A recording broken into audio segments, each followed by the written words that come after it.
Hello, ladies and gentlemen, and welcome to my top 10 favorite male wrestlers.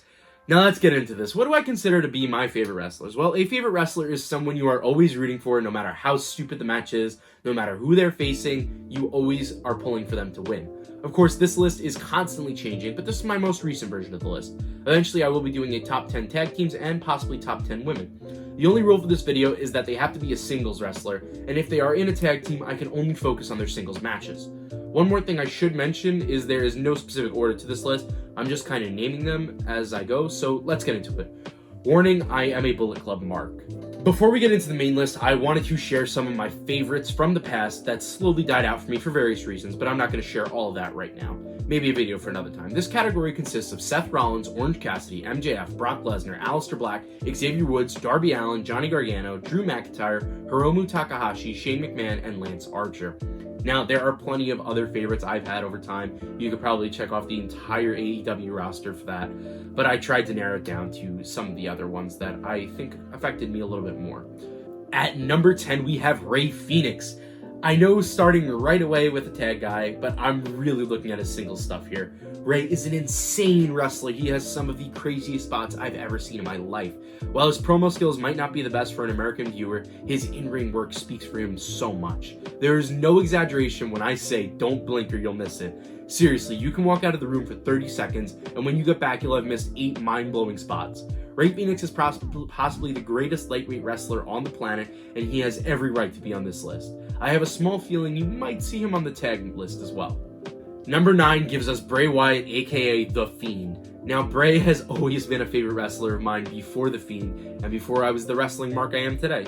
Seeing him on screen with his creepy promos used to intrigue me so much when my dad was watching, and that stays true to this day.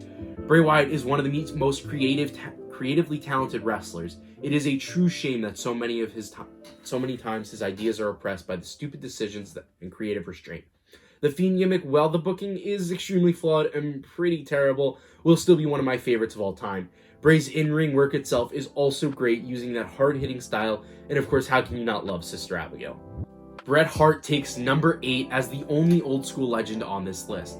I feel like while Bret Hart is very respected, most people, when you say who's your favorite legend, go to guys like Shawn Michaels, The Rock, Undertaker, Steve Austin, Hogan, Macho Man, and the list goes on before Bret Hart even crosses their mind.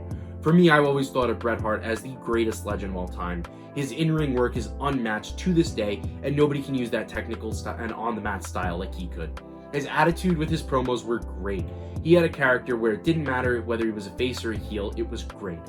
And how can you forget that iconic look with the pink and black outfits? At number 7, we have the current WWE Champion, Bobby Lashley. Now, this happened sometime last year at WWE Backlash. It honestly still surprises me, even writing this now, that I consider Bobby Lashley to be one of my favorite wrestlers. Late 2019 and early 2020, I hated him. I hated the Lana storyline. I hated how he was making Rusev look. I didn't care how good he was in the ring. He was the worst wrestler in the world and took everything good away from Monday Night Raw when his segments came on. Then he got with MVP. Okay, what's the big deal? They started talking about his journey to that moment at Backlash when he faced Drew McIntyre for the WWE Championship, and I thought, okay, so what? They all have big journeys. Then the match started. Okay, it's not bad. This is kind of good. Would it be so bad if Bobby Lashley won? Okay, Bobby Lashley, come on, kill him.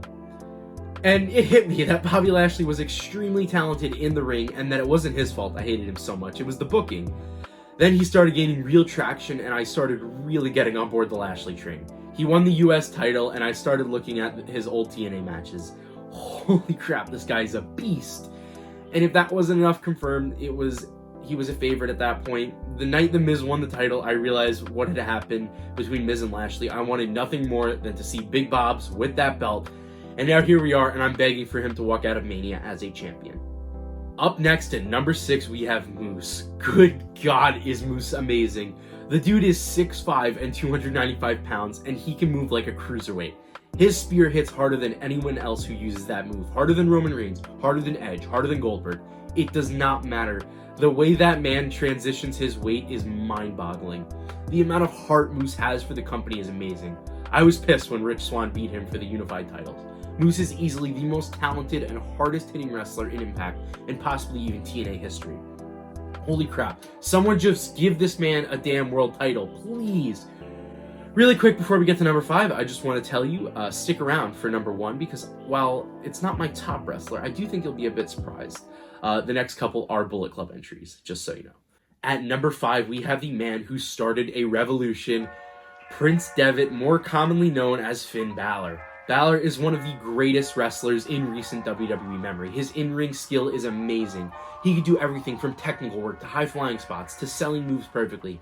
As for Balor's gimmicks, I haven't seen a single one that I haven't loved yet.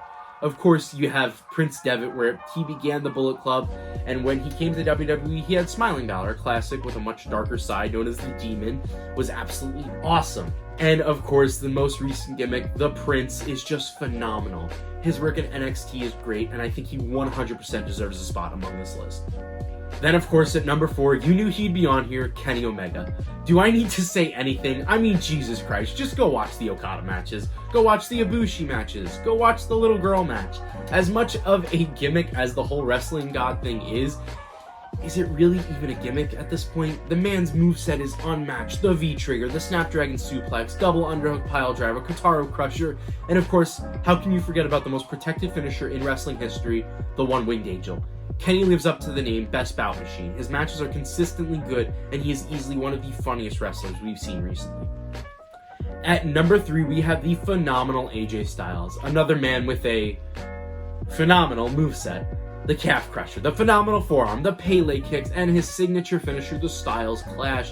I think when AJ is a serious wrestler and has a serious heel gimmick, he can cut one of the best promos anyone has ever seen. He's held so many belts across so many different promotions, and for good reason. The dude is an amazing wrestler, and this isn't a recent thing. This dates back to his early days of wrestling in Ring of Honor. It traces to his days in TNA, and of course his iconic New Japan run before finding his way to WWE and shocking the system with his debut and his historic WWE title run. At number 2, we have yet another amazing in-ring wrestler, that being Adam Cole, baby. Adam Cole is one of those wrestlers where no matter who he is facing, you want to watch because you know you are going to get invested in the match. The man has to be one of the best at selling I've ever seen. He works as a heel, a babyface, and everything in between.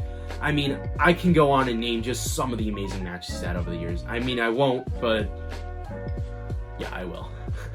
He has had fantastic matches against Keith Lee, Matt Riddle, Johnny Gargano, Tommaso Ciampa, Drew McIntyre, Aleister Black, Ricochet, Finn Balor, and that is just half of his NXT run, not to mention the other half in his fantastic Ring of Honor run.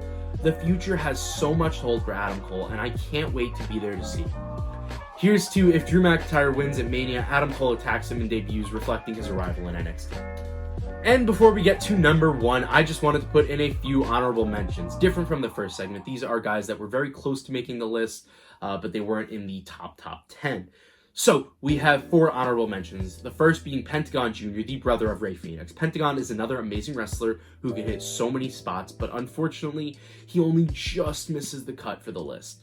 Then we have the current leader of Bullet Club. I told you I'm a mark, and that is Jay White, King Switch. He is absolutely amazing in the ring. His promo work is phenomenal. I don't know how the Bullet Club has a perfect record of 5-star wrestlers leading them, but White is no exception. Then, of course, we have the big boy, Keith Lee. Lee is absolutely amazing, and he is one of the most impressive big men I've ever seen. His NXT run was absolutely amazing, and I mean, come on, it's Keith Lee. Karrion Kross, the man is a beast. I mean, come on, the dude is just an absolute monster. How can you not like that? Plus, he has what I personally consider the coolest weekly entrance I've ever seen. And our last honorable mention is Brian Cage. If you can't tell, I like big beefy boys who know how to use their strength. Cage had an amazing run in Impact, and his AEW run has been pretty decent so far. With planting seeds for the breakup of Team Taz, I'm hoping that we can get a real main event run for this guy. This basically just turned into my top 15 wrestlers, but whatever. And the moment you have waited for, number 1, not my all-time favorite wrestler because the numbers had no correlation.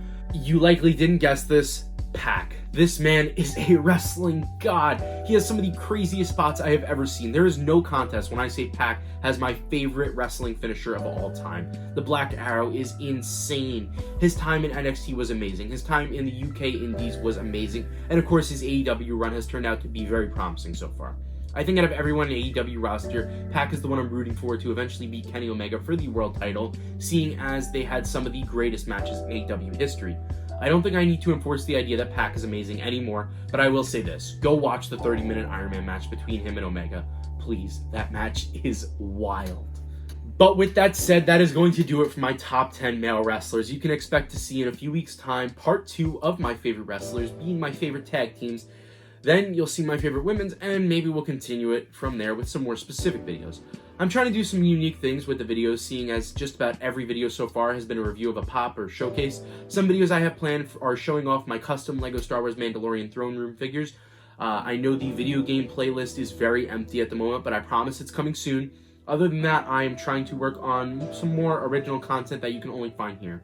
With all of that said, this is a wrestling video, so let's get excited for Wrestlemania next week. It's going to be a long week full of exciting wrestling shows. Remember to like, subscribe, do whatever you can to support the channel. Hit the bell icon to get notified when future videos like this come out. If you like wrestling content, be sure to follow my wrestling Instagram, Jerry Pro Wrestling. And if you like pop culture, go ahead and follow my pop culture Instagram, Jerry the King 1223. That's it for now, and see you in the next one.